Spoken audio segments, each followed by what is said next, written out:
So before you start your presentation, I would like to give a brief introduction to the audience about your biography. Yeah. So yes, welcome on stage, Star Progress. Uh, Star Progress faced a transformative journey through 7 years of infertility and multiple miscarriages before becoming a mother to two children. Once thriving in her corporate career, she embraced the role of a stay at home mom despite initial challenges and personal struggles. Over time, Star evolved from feelings of isolation and loss of identity to a passionate advocate for empowering individuals to pursue their dreams. She aims to inspire women and men alike to acknowledge their aspirations and challenge expectations, ensuring that both her children and others recognize and support the validity of their dreams. Wonderful. So, yes, the stage is all yours. Good luck. Thank you so much. I would like to share my screen.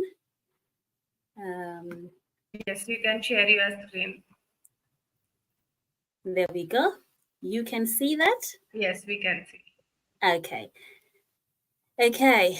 Welcome, everyone, and thank you so much for being here. And also a very massive thank you to WYN Conferences for inviting me. I really, really appreciate that. And it is such a privilege for me to speak before you today. And it is my hope that I can hopefully deposit something that you can live with. As already been said, um, my name is Star. Where is my presenting? Sorry, there we go. Oops, where am I? There we are. Okay, so my name is Star. I am a married mom of two, and I have a 12-year-old daughter and a 10-year-old son, as already been said. And my journey has led me to being a speak up coach for women and also work with young adults in secondary school with social, emotional, and mental health needs. And by the way, I often sprint when I talk, and English is my third language. So please bear with my accent, my grammar, even my pronunciations. And I will also try my hardest to slow down as best as I can. It is my hope that you will get the message as intended. Do I have your permission to make those mistakes today? Thank you so much. So you see me speaking and smiling today. I am a product of many years of pain. As a pastor's child growing up, I had very strict parents. There was a certain image they had to uphold, and we had to be exemplary kids in behavior. And you can imagine the pressure that brought to us. Besides the religion, our culture is such that you don't even question adults and tend to do as you are told. As far as my parents were concerned, they did a good job raising happy children because honestly, they didn't know any better. We always had people in our home, which meant we rarely spent private time with our parents. And there were times when we needed things, but we had to just figure it out ourselves somehow. This was because when we tried to speak to them, we would be told to wait for the right time. And when what we thought was the right time came, we were told off because it still was not the right time according to them. And sometimes we would forget to pass important messages from school or just decide, what's the point? And not just tell them anything. But when they found out, oh, we were in trouble. We could be punished, told off, or anything of the sort. It was pretty confusing. I can really tell you that. So over time, I learned it was just better to not say anything. I grew to be very quiet because I didn't want to offend anybody. Voicing my own opinions meant that I am disrespectful, I am selfish, and I am rude. So the meaning that I gave um, silence was that if you are silent, you won't be in trouble. So this became my way of life all through my adulthood. So what you see today is the total opposite of what I was.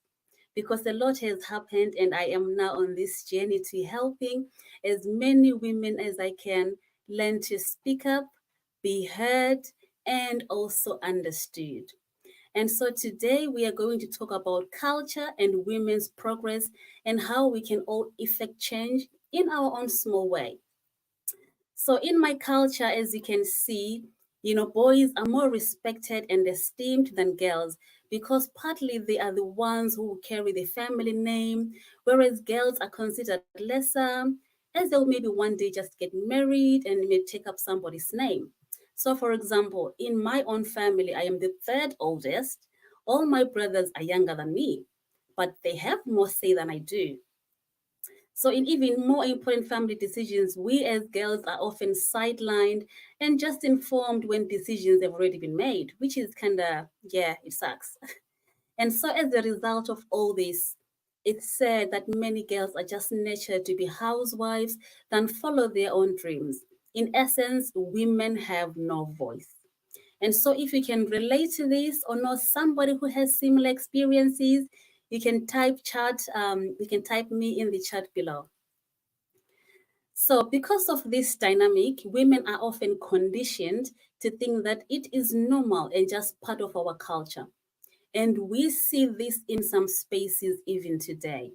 And cultural norms and practices have played such a very important role in shaping the status and opportunities that are available to women in societies across the globe. If yeah, so let's begin by looking at how these cultural practices have often hindered women's progress. In my slide here, you can see I've got gender roles, limited access to education, most women impoverished, and political exclusion. So let's talk about gender roles to start with. In many cultures, there have rigid expectations about the roles of men and women, often confining women to domestic spheres, for example, just taking care of children, cooking and cleaning, and the like. Whereas men are considered leaders, providers, and even decision makers. As much as there is some merit in it, it also puts pressure on each gender. Where women cannot have children, they can be viewed as not woman enough. And if they can cook or clean, they are not wife material, whatever that means. It's same for men as well. They also go through the same pressures. And if they can't provide, they are not men enough, or they're considered maybe too weak to be a man. Does this sound familiar? I'm sure it does. So I can tell you from experience because we struggled to have kids. I was called many names to a point that some extended family members wanted my husband to leave me and find another woman who would give him children. And during that time, I went through not just one, not just two, but 6 miscarriages. But I couldn't even share my pain because I just couldn't.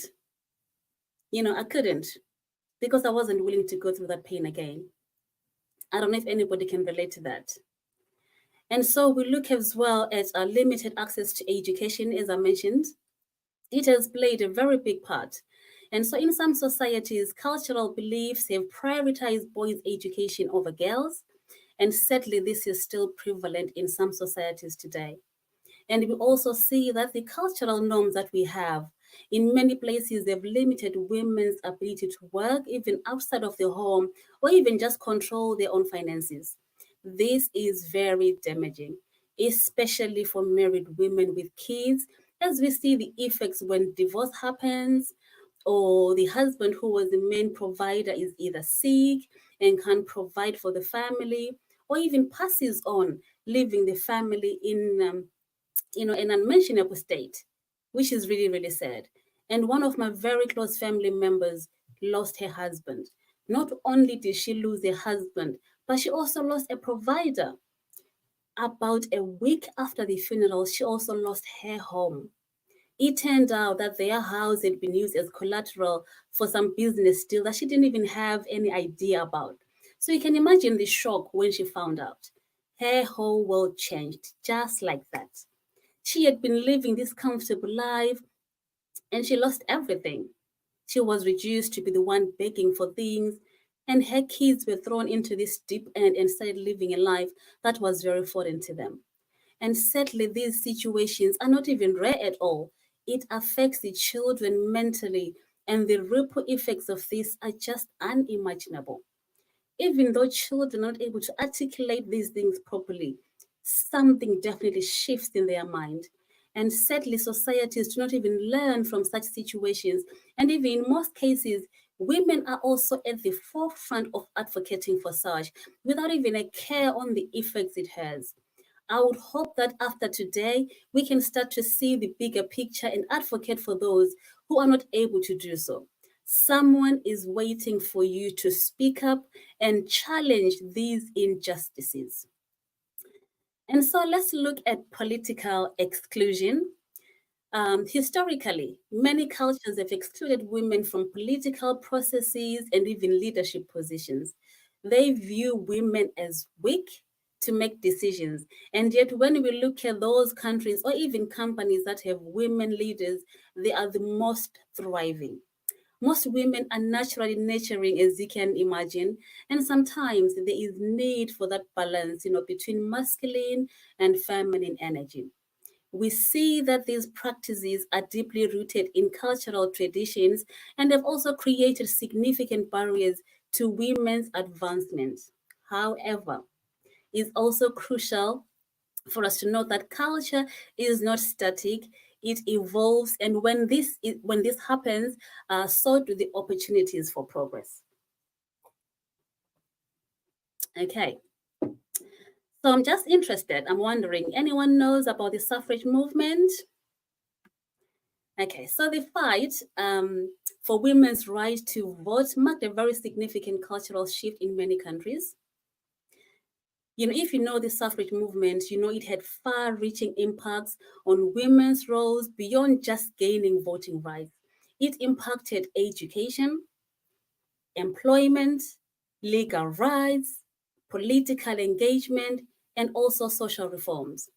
In our lifetime, are we still going to wait for someone else to speak up for us? I hope not. We can make a difference in our spaces of influence. While progress was often limited, the suffrage movement broadly expanded women's roles in public life and challenged restrictive gender norms.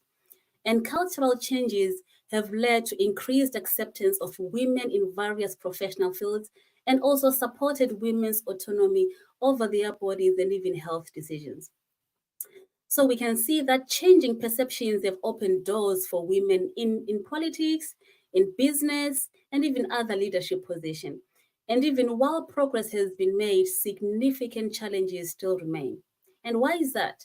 It's because many women are not speaking up and challenging things that do not serve us. Because we are benefiting at the expense of the majority, which is really, really sad. What about in business?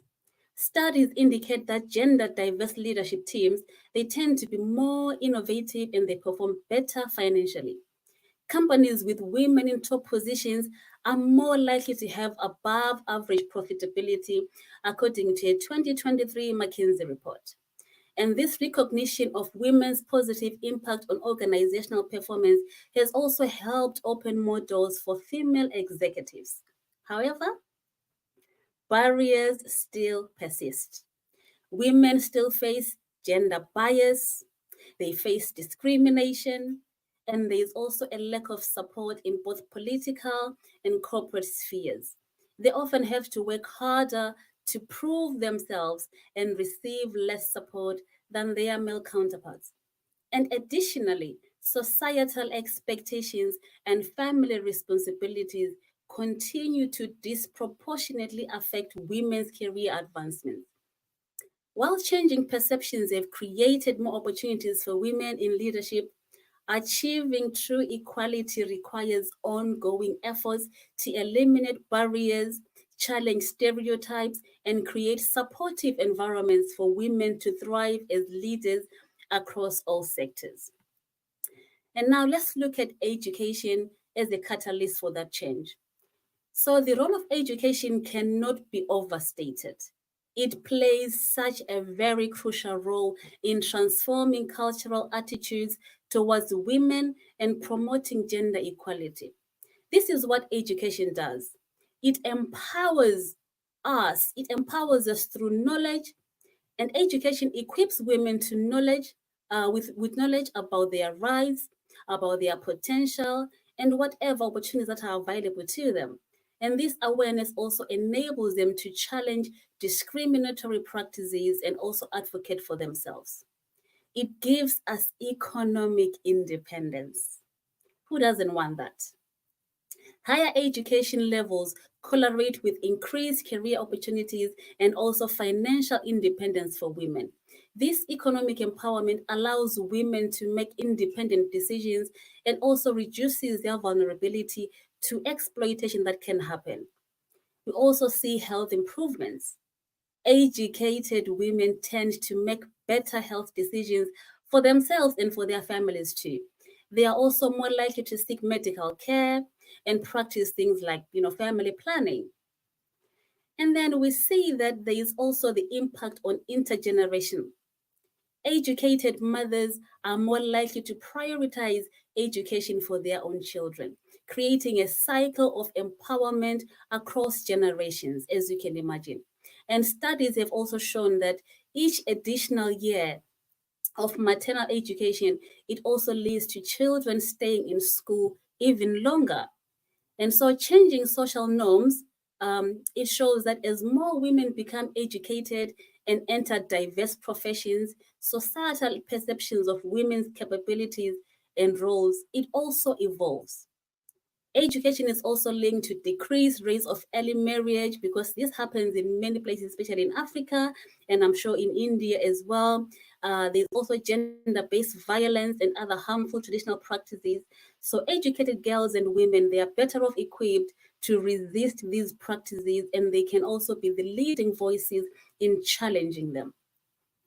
Then when we talk about leadership and representation, we see that higher education enables more women to take on leadership roles in various sectors, increasing female representation in decision making, which means that these important somebody will be there to speak for us and stand in the gap for all of us. And by providing knowledge, the skills, and the opportunities, education serves as a very powerful tool for transforming attitudes and advancing gender equality across societies. And by increasing access to education, we can also empower women to challenge cultural norms and become the same people who advocate for change in their communities.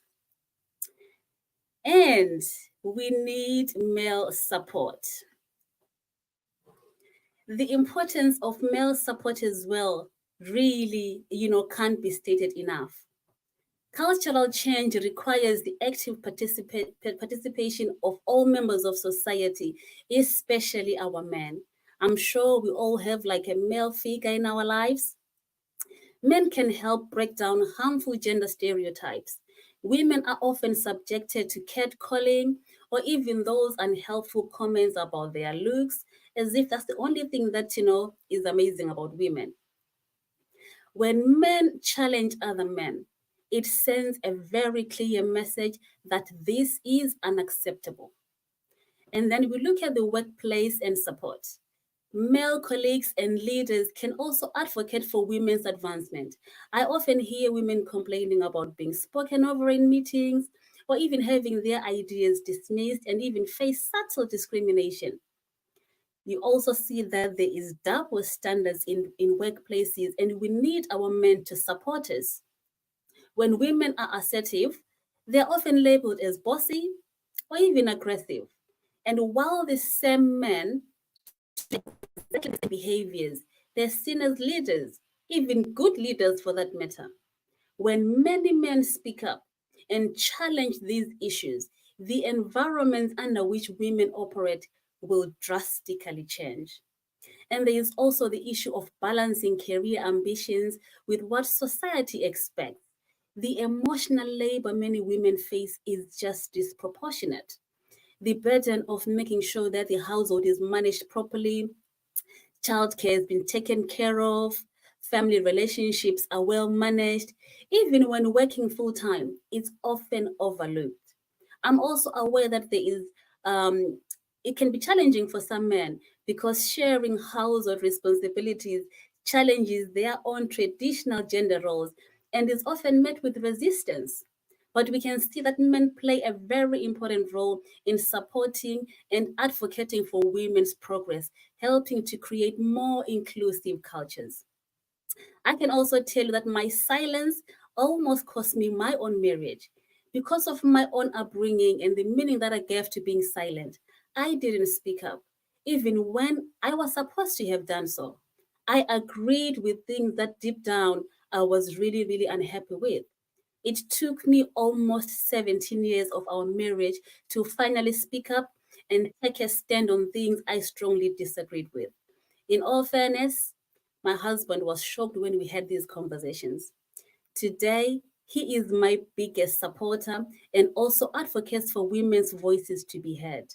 We will be celebrating our 20th anniversary in a few weeks, and I can safely say owning my own truth and respectfully getting my voice heard has opened opportunities such as these today, me speaking in front of you, and even other stages. So, what can we do going forward? We can engage in political representation and, in doing so, help to change norms around women in power.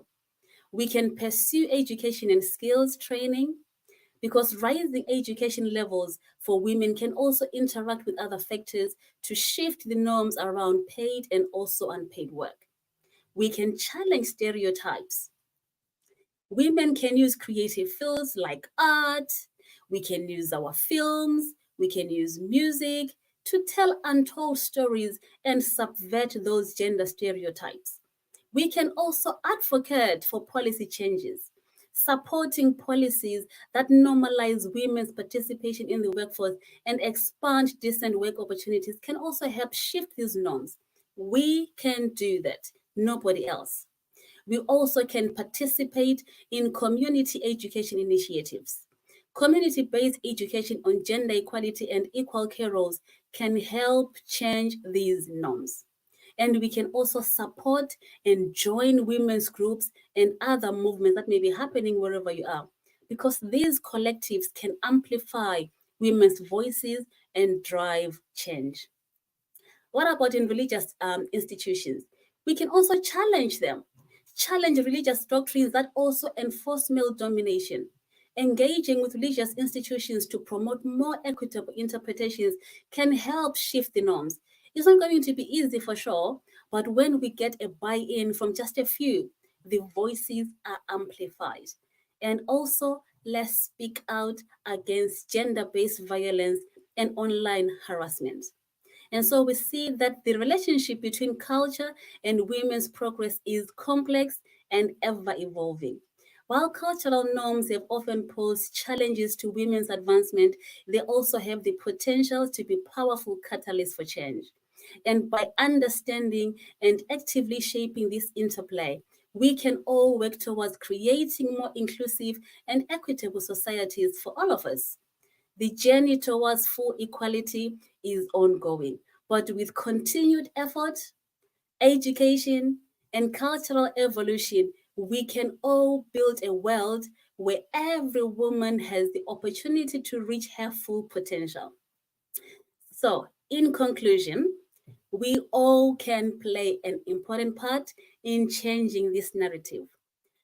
Seeing the people who have spoken before me and the names that have just popped up, I see that there is diversity. I can only imagine what shifts could happen if we all played our role and not felt intimidated. If as many of us decide that we're going to speak up and show the world that we are not just good to look at as women, but we've got a lot to offer, how different our world would look. We will have girls not just aspire to be models and find rich husbands, but we can influence change right from our own homes. We will have boys who see this modeled in their homes and see the impact. I am speaking up because I want my daughter to know that her dreams can be pursued without any gender discrimination. I also want my son to respect the dreams of the women in his life Because when we model hard work, brilliance, and combine it with nurturing and love, I believe that in a few years, the landscape would be very different. Alone, I am very limited, but together, we can do more. We are all just a work in progress, and together we can do more by standing up to be counted on, speaking up and challenging what doesn't serve us, and in the process, lifting each other up and fixing each other's crowns. Thank you so very much for allowing me to be here today.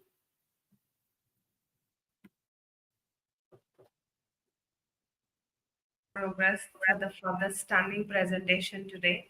I really loved your presentation and hope the audience as well. And you have really got a very good arts from the audience. And here is the question from our audience.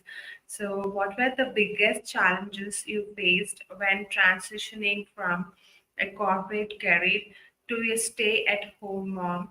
And how did you overcome them? It was really hard when I was a stay-at-home mom because I didn't have anyone that I could talk to. The people that were around me at the time didn't understand, because here I was, I'm used to balancing sheets and counting money and managing everybody. And then to just being at home, changing diapers and all, it was very challenging.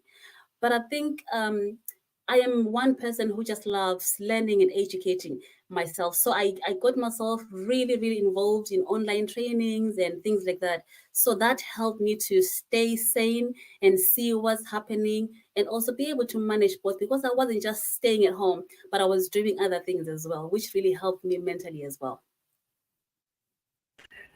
Thank you. Thank you so much for the answer.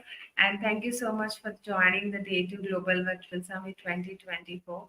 And please support other speakers with your love and post some questions. And thank you so much. And please join our next speaker session and show some love. Bye Thank bye. you for having me.